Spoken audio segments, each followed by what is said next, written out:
Hola, el día de hoy vamos a ver sistema óseo. Cualquier cosa estaré disponible en el correo que ya ustedes conocen y, y cualquier duda la podemos revisar nuestra siguiente sesión en línea. Bien, el sistema óseo, las funciones principales del sistema pues es protección, ¿no? Lo que protege. Obviamente da forma al cuerpo, soporta el peso del cuerpo y pues protege a los órganos principalmente, ¿no?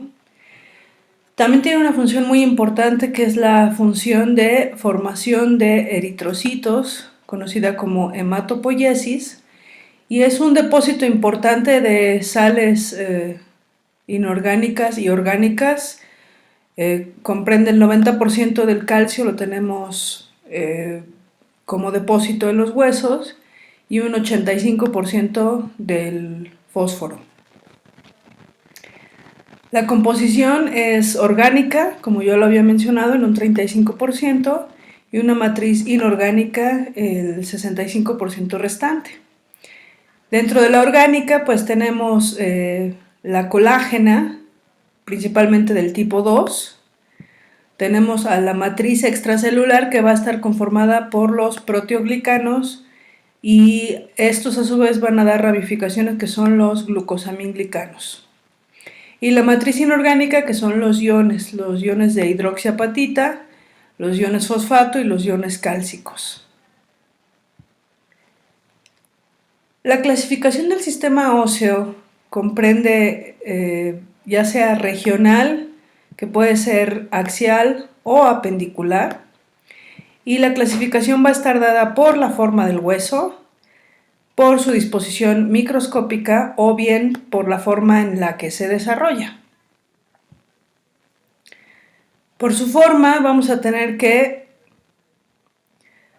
tenemos huesos largos, huesos cortos, huesos planos, huesos irregulares, huesos neumáticos y huesos sesamoideos o accesorios.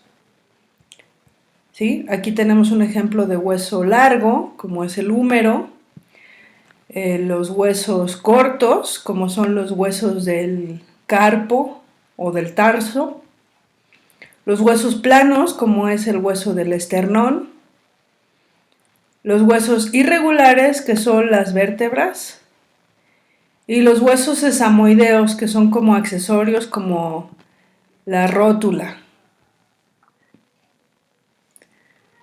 Dentro de los huesos largos tenemos que van a estar conformados por tres partes.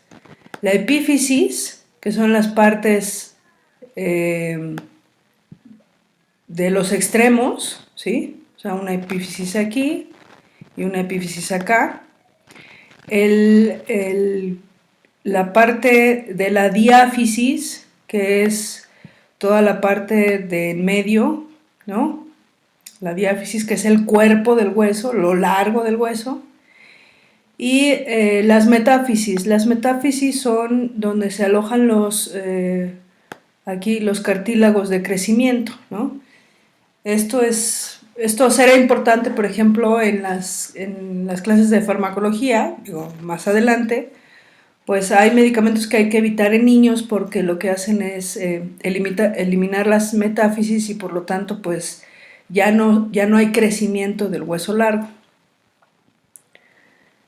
Dentro de los huesos cortos tenemos a los del carpo y los del tarso, es decir, los huesos de la muñeca, que son estos, ¿sí? Una mnemotecnia para aprendérnoslos es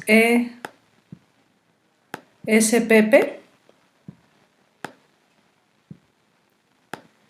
SPP, TTGG.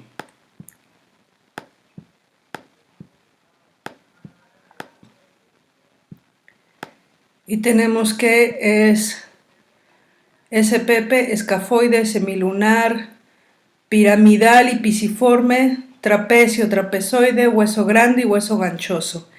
Tenemos el escafoides, es este de aquí, seguimos el semilunar, piramidal y pisiforme, ¿no?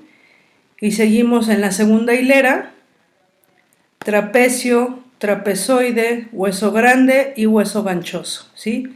Si vemos aquí, esto es la forma de un trapecio, esto es como la forma de un trapecio deformado, trapezoide, hueso grande que está justo en el medio y hueso ganchoso que hace como un tipo ganchito hacia acá, ¿no?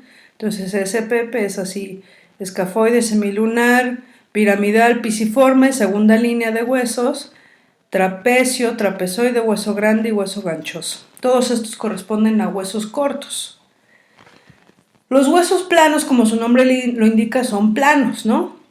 Y ejemplo de ello, pues está el omóplato, ¿sí? En la parte posterior, en la espalda.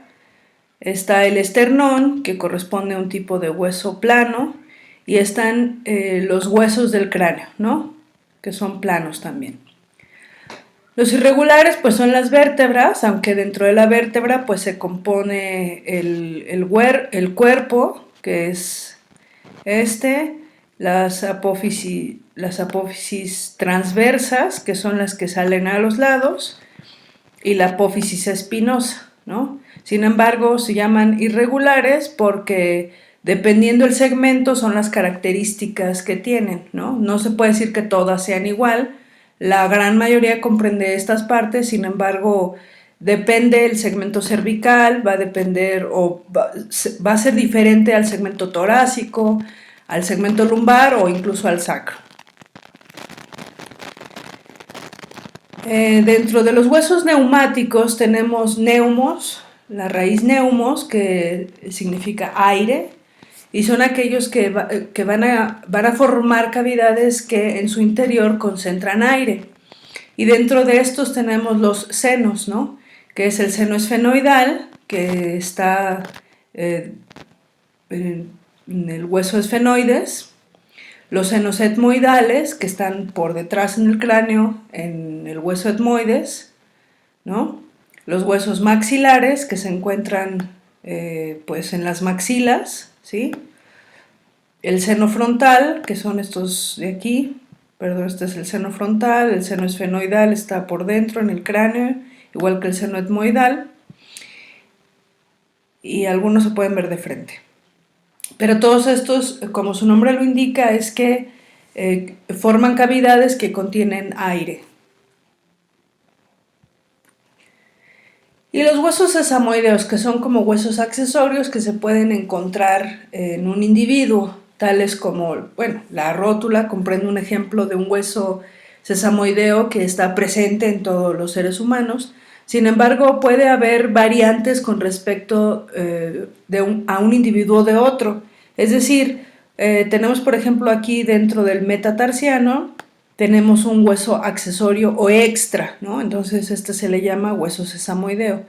Algunos pueden interferir a lo mejor con algo de la función, sin embargo, pues pasan desapercibidos y se conoce que, o más bien son un hallazgo. Esto quiere decir, hallazgo es que buscando otra cosa se hallan estos. Por ejemplo, tomar una radiografía para ver si tiene fractura de tobillo el individuo y se encuentra que tiene huesos sesamoideos en el metatarso. Entonces esto comprende un hallazgo.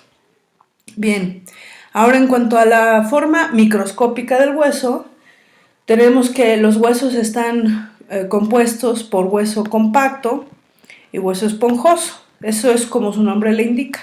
Las láminas óseas se disponen contiguas, ¿sí? Una de la otra, y entonces forman un hueso que es un poco más duro, que se le llama el hueso compacto, ¿sí? No porque esté pequeño, sino porque sus láminas están en relación muy estrecha la una de la otra. Y hueso esponjoso, como lo podemos aquí ver, el interior de un hueso largo, por ejemplo, es que contiene más poros, ¿no? Poros, y entonces la disposición de estas láminas hace que se conozca como hueso esponjoso. Es decir, pues es podremos decir que es un poco más suave con respecto al exterior, que son las corticales del hueso o las láminas de hueso compacto.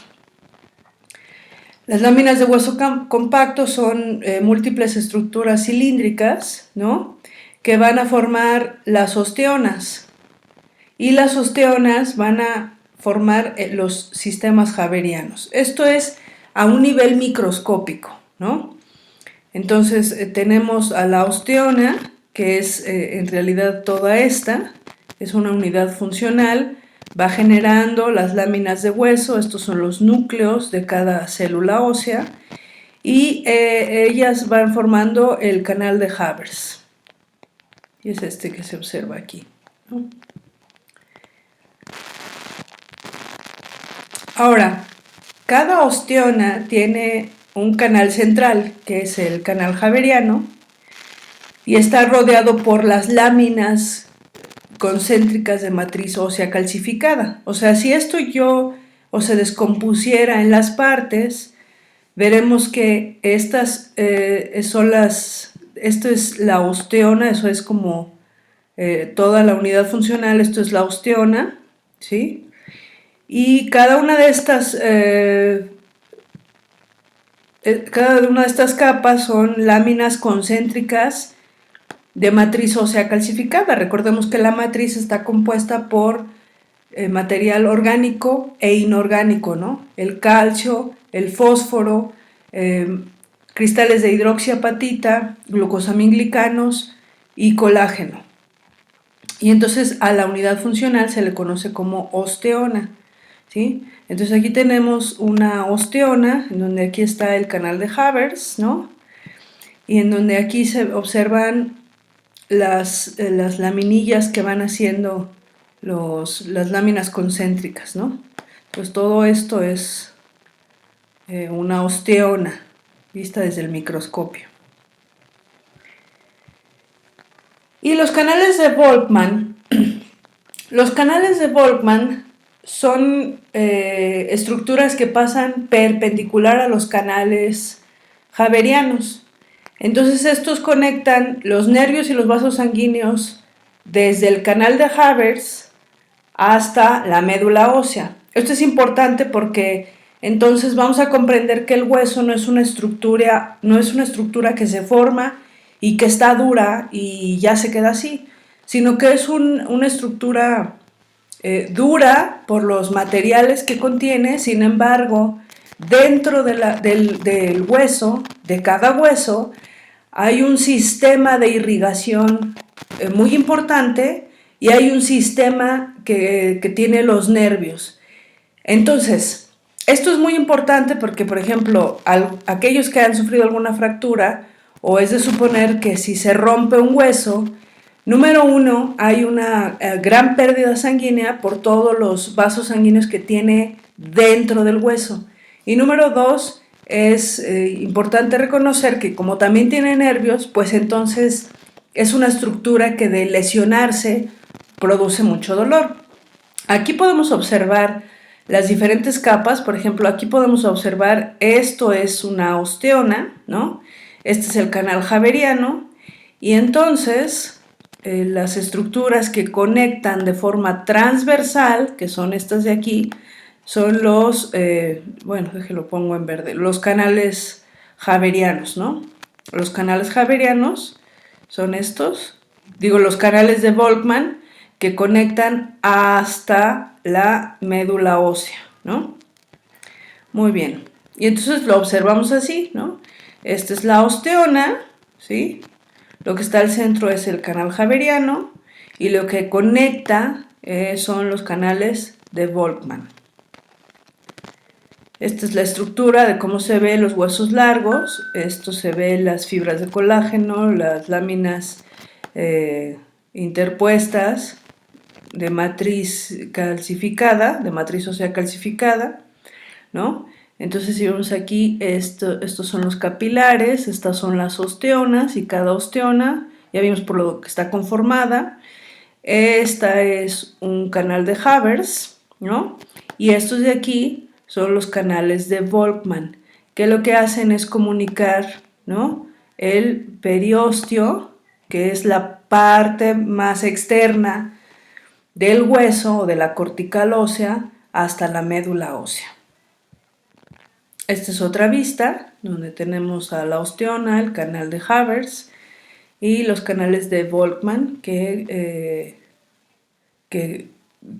comunican hacia la médula ósea. Muy bien, la otra clasificación es acorde a su desarrollo, y tenemos huesos que son membranosos, como el cráneo o los huesos de la cara. Tenemos que en su desarrollo son cartilaginosos, como las costillas, o que son de los dos componentes que le llamamos membrano-cartilaginosos, y esto es la mandíbula y la clavícula. Y el cartílago, tenemos tres tipos de cartílago presente en el cuerpo. Uno es el cartílago hialino, que es transparente. Este principalmente cubre las superficies articulares y las membranas sinoviales. Tenemos el fibrocartilaginoso. Este es que tiene cierta resistencia, pero no es totalmente transparente. Y este es importante porque se encuentra en la epiglotis, es decir, la entrada hacia la laringe. Y el elástico, que como su nombre lo indica, bueno, en su mayoría de las fibras posee cierta elasticidad y no es tan rígido como otros. Tal es el de la oreja. O el de la nariz, ¿no? Ese es el otro. Ahora sí, esta es la parte muy padre de esto. Las células óseas son únicas.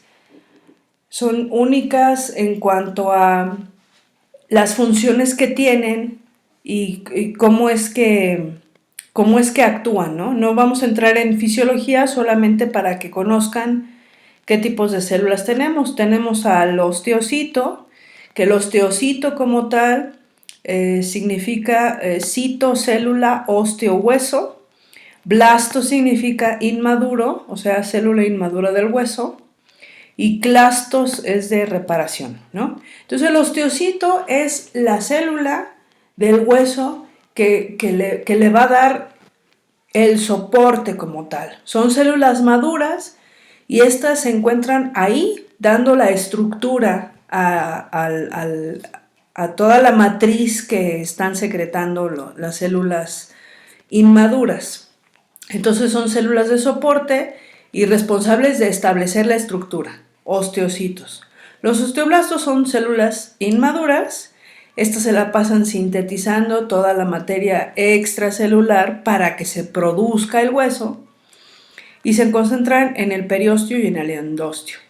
Y el osteoclasto es una célula muy particular. Esta célula deriva de la fusión de alrededor de 50 monocitos. Esto es, los monocitos son los macrófagos que se encuentran circulando en la sangre. Los macrófagos, recordaremos que la función principal de los macrófagos son los encargados de identificar cuerpos extraños que se denominan antígenos y presentarlos al organismo para desencadenar una respuesta inmunitaria. Es decir, o en otras palabras, se encargan de detectar qué es lo extraño, qué es lo que no pertenece, y entonces son como los policías, ¿no?, del organismo. Yo detecto que este no pertenece aquí y voy a llamar a los refuerzos para que te saquen inmediatamente. Entonces lo que hace el osteoclasto es esto.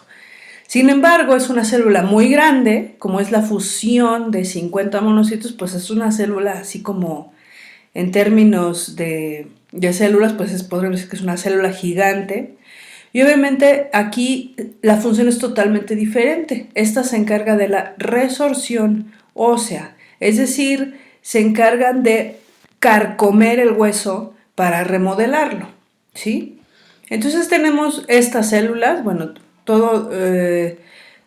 todo nace de una célula osteoprogenitora. Tenemos al osteocito, que es una célula madura, al osteoblasto, que es inmadura, y al osteoclasto, que es una célula muy grande que se encarga de la reabsorción ósea. Y aquí podemos observar cómo estarían dispuestos, ¿no? Tenemos a los osteoblastos que van a generar a los osteocitos, y los osteocitos se encuentran dando como una estructura y permaneciendo ahí en el hueso, ¿no? Esta es como está la célula osteoprogenitora, da lugar a los osteoblastos, ¿no? Estos secretan matriz y maduran a osteocitos. Este es un osteocito, este es un osteoblasto, visto en microscopía electrónica,